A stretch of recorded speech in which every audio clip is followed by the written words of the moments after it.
বিসমিল্লাহির রহমানির রহিম। পরম করুণাময় ও অসীম দয়ালু আল্লাহর নামে শুরু।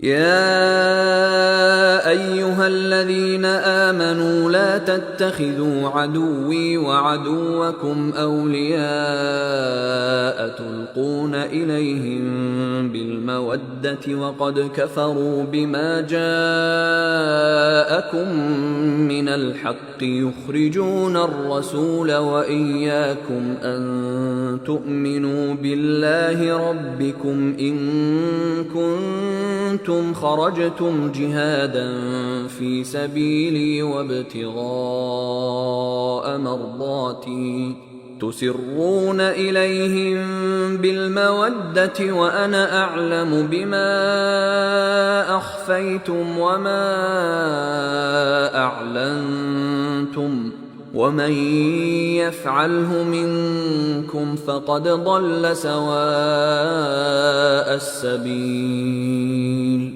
হে মুমিনগণ, তোমরা আমার ও তোমাদের শত্রুদেরকে বন্ধুরূপে গ্রহণ করো না। তোমরা তো তাদের প্রতি বন্ধুত্বের বার্তা পাঠাও, অথচ তারা যে সত্য তোমাদের কাছে আগমন করেছে তা অস্বীকার করছে। তারা রসুলকে ও তোমাদেরকে বহিষ্কৃত করে এই অপরাধে যে তোমরা তোমাদের পালনকর্তার প্রতি বিশ্বাস রাখো। যদি তোমরা আমার সন্তুষ্টি লাভের জন্য এবং আমার পথে জিহাদ করার জন্য বের হয়ে থাকো, তবে কেন তাদের প্রতি গোপনে বন্ধুত্বের পয়গাম প্রেরণ করছো? তোমরা যা গোপন করো এবং যা প্রকাশ করো তা আমি খুব জানি। তোমাদের মধ্যে যে এটা করে সে সরল পথ থেকে বিচ্যুত হয়ে যায়। إن يثقفوكم يكونوا لكم أعداء ويبسطوا إليكم أيديهم وألسنتهم بالسوء وودوا لو تكفرون। তোমাদেরকে করতলগত করতে পারলে তারা তোমাদের শত্রু হয়ে যাবে এবং মন্দ উদ্দেশ্যে তোমাদের প্রতি বাহু ও রসনা প্রসারিত করবে এবং চাইবে যে কোন রূপে তোমরাও কাফির হয়ে যাও। لن تنفعكم أرحامكم ولا أولادكم يوم القيامة يفصل بينكم والله بما تعملون بصير। তোমাদের স্বজন পরিজন ও সন্তান সন্ততি কিয়ামতের দিন কোনো উপকারে আসবে না। তিনি তোমাদের মধ্যে ফয়সালা করবেন। তোমরা যা করো আল্লাহ তা দেখেন। قد كانت لكم أسوة حسنة في إبراهيم والذين معه إذ قالوا لقومهم إنا براء منكم ومما تعبدون من دون الله كفرنا بكم وبدا بيننا وبينكم العداوة والبغضاء أبدا حتى تؤمنوا بالله وحده إلا قول إبراهيم لأبيه لأستغفرن لك وما أملك لك من الله من شيء ربنا عليك توكلنا وإليك أنبنا وإليك المصير। তোমাদের জন্য ইব্রাহিম ও তার সঙ্গীগণের মধ্যে চমৎকার আদর্শ রয়েছে। তারা তাদের সম্প্রদায়কে বলেছিল, তোমাদের সাথে এবং তোমরা আল্লাহর পরিবর্তে যার ইবাদত করো তার সাথে আমাদের কোনো সম্পর্ক নেই। আমরা তোমাদেরকে মানি না। তোমরা এক আল্লাহর প্রতি বিশ্বাস স্থাপন না করলে তোমাদের মধ্যে ও আমাদের মধ্যে চিরশত্রুতা থাকবে। কিন্তু ইব্রাহিমের উক্তি তাঁর পিতার উদ্দেশ্যে এই আদর্শের ব্যতিক্রম। তিনি বলেছিলেন, আমি অবশ্যই তোমার জন্য ক্ষমা প্রার্থনা করব। তোমার উপকারের জন্য আল্লাহর কাছে আমার আর কিছু করার নেই। হে আমাদের পালনকর্তা, আমরা তোমারই উপর ভরসা করেছি, তোমারই দিকে মুখ করেছি এবং তোমারই নিকট আমাদের প্রত্যাবর্তন। ربنا لا تجعلنا فتنة للذين كفروا واغفر لنا ربنا إنك أنت العزيز الحكيم। হে আমাদের পালনকর্তা, তুমি আমাদেরকে কাফিরদের জন্য পরীক্ষার পাত্র করো না। হে আমাদের পালনকর্তা, আমাদেরকে ক্ষমা করো, নিশ্চয় তুমি পরাক্রমশালী, প্রজ্ঞাময়। لقد كان لكم فيهم أسوة حسنة لمن كان يرجو الله واليوم الآخر ومن يتول فإن الله هو الغني الحميد। তোমরা যারা আল্লাহ ও পরকাল প্রত্যাশা করো, তোমাদের জন্য তাদের মধ্যে উত্তম আদর্শ রয়েছে। আর যে মুখ ফিরিয়ে নেয় তার জানা উচিত যে আল্লাহ বেপরোয়া, প্রশংসার মালিক। عسى الله أن يجعل بينكم وبين الذين عاديتم منهم مودة والله قدير والله غفور رحيم। যারা তোমাদের শত্রু, আল্লাহ তাদের মধ্যে ও তোমাদের মধ্যে সম্ভবত বন্ধুত্ব সৃষ্টি করে দেবেন। আল্লাহ সবই করতে পারেন এবং আল্লাহ ক্ষমাশীল, করুণাময়। لا ينهاكم الله عن الذين لم يقاتلوكم في الدين ولم يخرجوكم من دياركم أن تبروهم وتقسطوا إليهم إن الله يحب المقسطين। ধর্মের ব্যাপারে যারা তোমাদের বিরুদ্ধে লড়াই করেনি এবং তোমাদেরকে দেশ থেকে বহিষ্কৃত করেনি, তাদের প্রতি সদাচরণ ও ইনসাফ করতে আল্লাহ তোমাদেরকে নিষেধ করেন না। নিশ্চয়ই আল্লাহ ইনসাফকারীদেরকে ভালোবাসেন।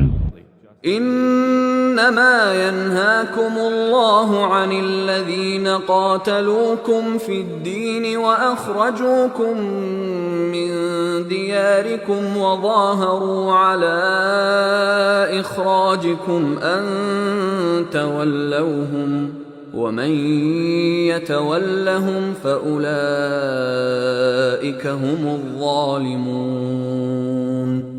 আল্লাহ কেবল তাদের সাথে বন্ধুত্ব করতে নিষেধ করেন যারা ধর্মের ব্যাপারে তোমাদের বিরুদ্ধে যুদ্ধ করেছে, তোমাদেরকে দেশ থেকে বহিষ্কৃত করেছে এবং বহিষ্কার কার্যে সহায়তা করেছে। যারা তাদের সাথে বন্ধুত্ব করে তারাই জালিম। يا أيها الذين آمنوا إذا جاءكم المؤمنات مهاجرات فامتحنوهن الله أعلم بإيمانهن فإن علمتموهن مؤمنات فلا ترجعوهن إلى الكفار لا هن حل لهم ولا هم يحلون لهم وآتوهم ما أنفقوا ولا جناح عليكم أن تنكحوهن إذا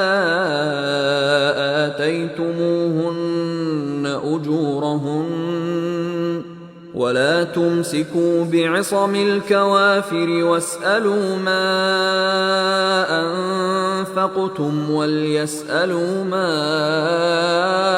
أنفقوا ذلكم حكم الله يحكم بينكم والله عليم حكيم।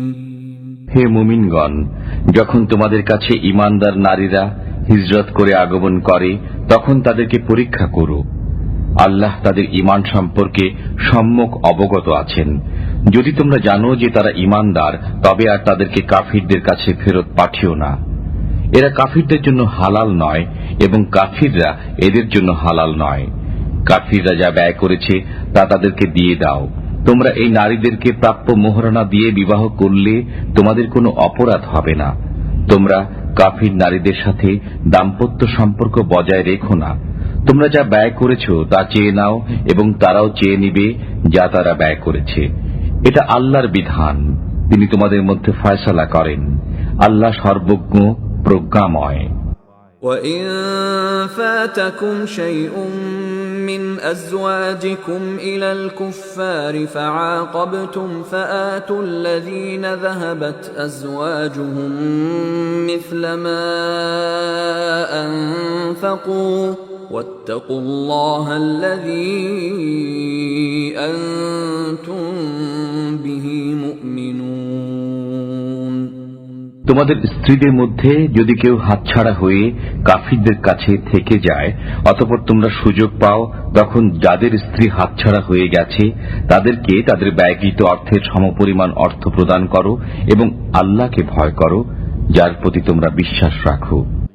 يا أيها النبي إذا جاءك المؤمنات يبايعنك على أن لا يشركن بالله شيئا ولا يسرقن ولا يزنين ولا يقتلن أولادهن ولا يأتين ببهتان يفترينه بين أيديهن وأرجلهن ولا يعصينك في معروف فبايعهن واستغفر لهن الله إن الله غفور رحيم। হে নবী, ঈমানদার নারীরা যখন আপনার কাছে এসে আনুগত্যের শপথ করে যে তারা আল্লাহর সাথে কাউকে শরীক করবে না, চুরি করবে না, ব্যভিচার করবে না, তাদের সন্তানদেরকে হত্যা করবে না, যার সন্তানকে স্বামীর ঔরস থেকে আপন গর্ভজাত সন্তান বলে মিথ্যা দাবি করবে না এবং ভালো কাজে আপনার অবাধ্যতা করবে না, তখন তাদের আনুগত্য গ্রহণ করুন এবং তাদের জন্য আল্লাহর কাছে ক্ষমা প্রার্থনা করুন। নিশ্চয়ই আল্লাহ ক্ষমাশীল, অত্যন্ত দয়ালু। يا أيها الذين آمنوا لا تتولوا قوما غضب الله عليهم قد يئسوا من الآخرة كما يئس الكفار من أصحاب القبور।